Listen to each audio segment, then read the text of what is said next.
What's up, everyone? Chris, aka Beardedfilmguy, here, and today I'm talking about the Lighthouse on 4K from Arrow Video. So let's dive into this real quick.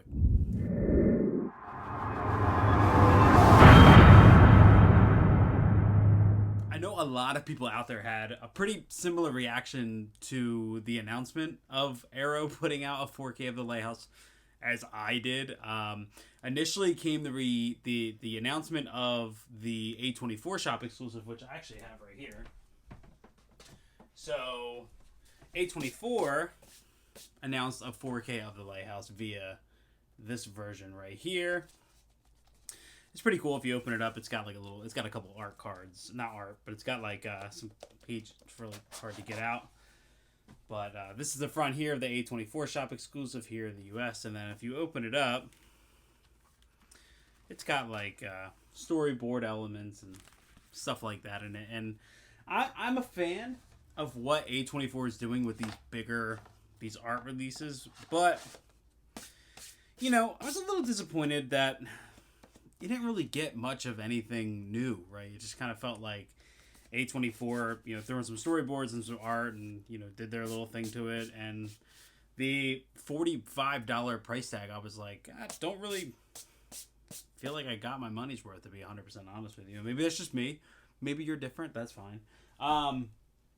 But shortly after that was announced, Arrow dropped a hint over on their Instagram. It was a picture of a lighthouse in black and white. And obviously everybody knew what they were talking about. It was Robert Eggers' The Lighthouse. And then a day or two after that, they drop the 4K release for the UK of The Lighthouse. This one right here. And not only was it a 4K scam, but it also was going to it was going to be in the limited edition set. It was going to have new bonus features. It was going to have the booklet. It was going to have all kinds of cool stuff. So I actually got my copy from Diabolic DVD, and I think I paid $42.99, which I feel much better about now having this in hand and now having gone through this than this, which is cool, but I don't know. So let's check this out. So we got some new artwork here on the front. Check that out there. Obviously sticking with the aesthetic. The back is pretty spare. I'm not a J card guy. I'm not really. I know, like, to the collecting community, that's like, the worst thing you can say, but whatever. I'm not. And then, of course, you have, this is the hard box release. Inside, there is a poster. Let me see if I can get this thing in full view. It's on that nice matte stock print that I love, and I love the smell of it too. Weird with Arrow releases. And this poster, it is double-sided, and on one side you have the newly commissioned artwork there. So I'm back up, kind of get that. And then you have the original theatrical poster on the other. God, man, it's like you open these up and you can just never get them back to how you had them. Oh, there we go. So then, of course, also outside of the poster, we have the booklet, and very simple. This is the art on the booklet there. That's the front. That is the back, and this looks to be. I mean, at what point do we decide, is it a book or a booklet? How many pages decides that? Because this is 59 pages. It talks about the transfer, HDR10 and Dolby Vision. Of course, you have, images inside of it, but also write-ups. This actually contains a couple write-ups. We have The Art and the Fart, Humor, Horror, and Gas in the Lighthouse by Simon Abrams. You have Pretty Patterson Poses Personality Puzzle, a little tongue twister there, by Wickham Clayton, American Madness, Edgar Allan Poe, and H.P. Lovecraft in the Lighthouse by Martin Contario. And then we have The Lighthouse Illuminated Darkly from Stage to Screen by Alexandra Heller Nicholas. So awesome job here. This booklet is awesome. And then you, of course, have your release. So I flipped it around. When you initially open this, it's going to be this artwork. So it is reversible art. And then the other side you have the original theatrical poster here. Sorry about the reflection. I'm going to try to beat that. Whoa, sheesh. And then you have, of course, the back here with the list. Pop this open, and on the inside we do have, it's a single disc, so obviously 4K is region free. So here in the US, the nice thing is all of the bonus features are housed on, it's a one disc release. There's only a 4K, so you have all of your bonus features plus your film on one disc, region free for us. So this is going to be your disc artwork there. Looks awesome, love that. And then on the inside here we have some photos. And on the back of each photo is a little copy of the theatrical poster. So let's check these out. We'll just go through one by one. We have number 1, 2, 3, 4, 5. Love this one. This is probably my favorite one. 6, probably my second favorite one. And back to the beginning.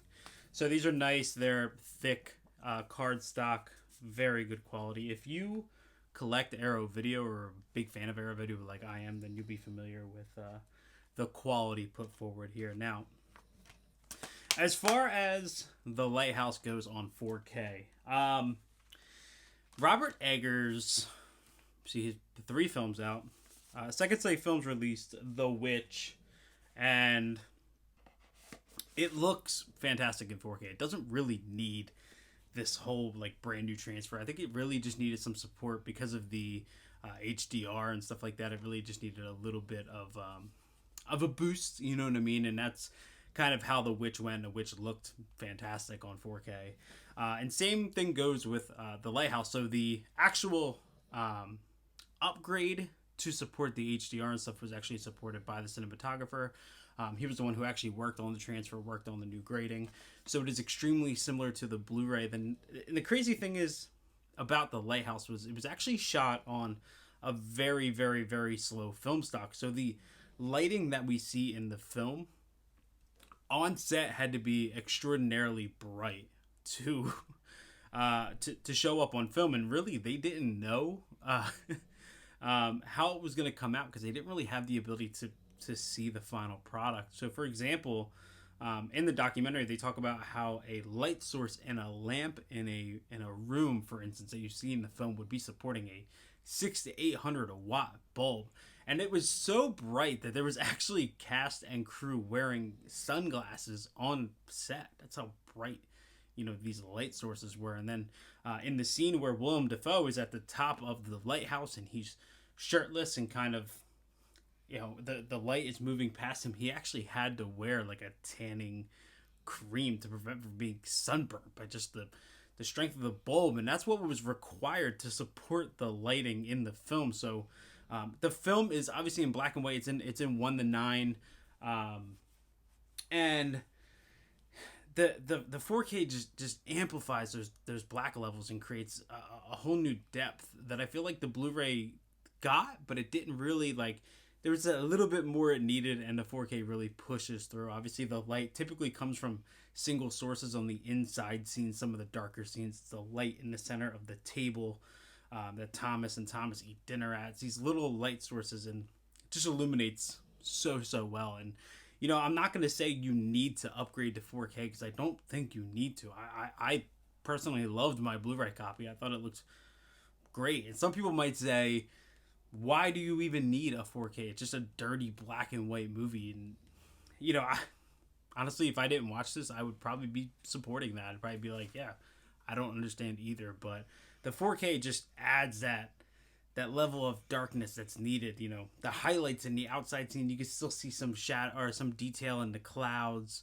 But even the darks, there's still that little bit of detail. There's a scene where Robert Pattinson goes out and he looks out to the ocean, and you could still see the waves, and you could still see something moving out there, and the light glistening off from the moon. It's incredible to look at, and I think the 4K just does a really, really, really good job at supporting that. So me personally, I'm gonna pick this film on 4K 10 times out of 10 over the Blu-ray just based on that alone.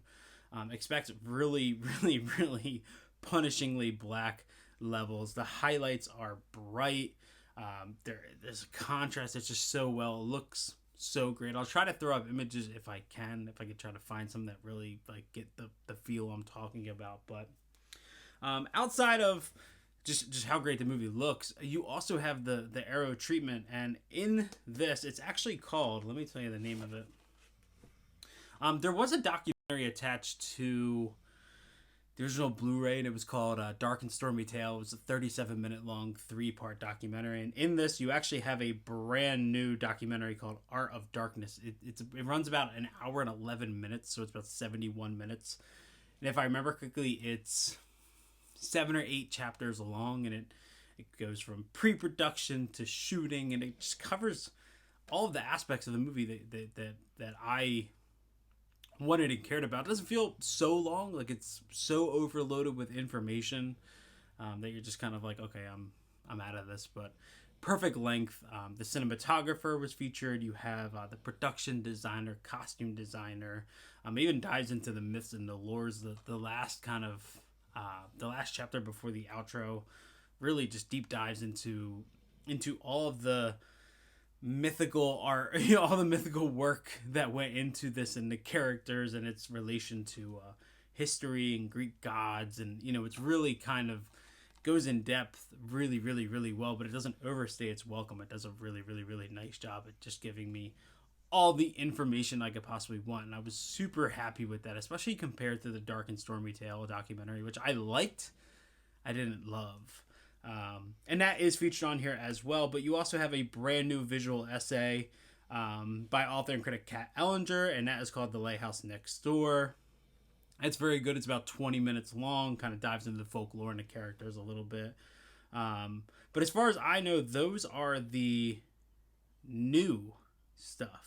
Oh, never mind. I'm sorry. There's a brand new audio commentary by authors Guy Adams and Alexandra Benedict as well.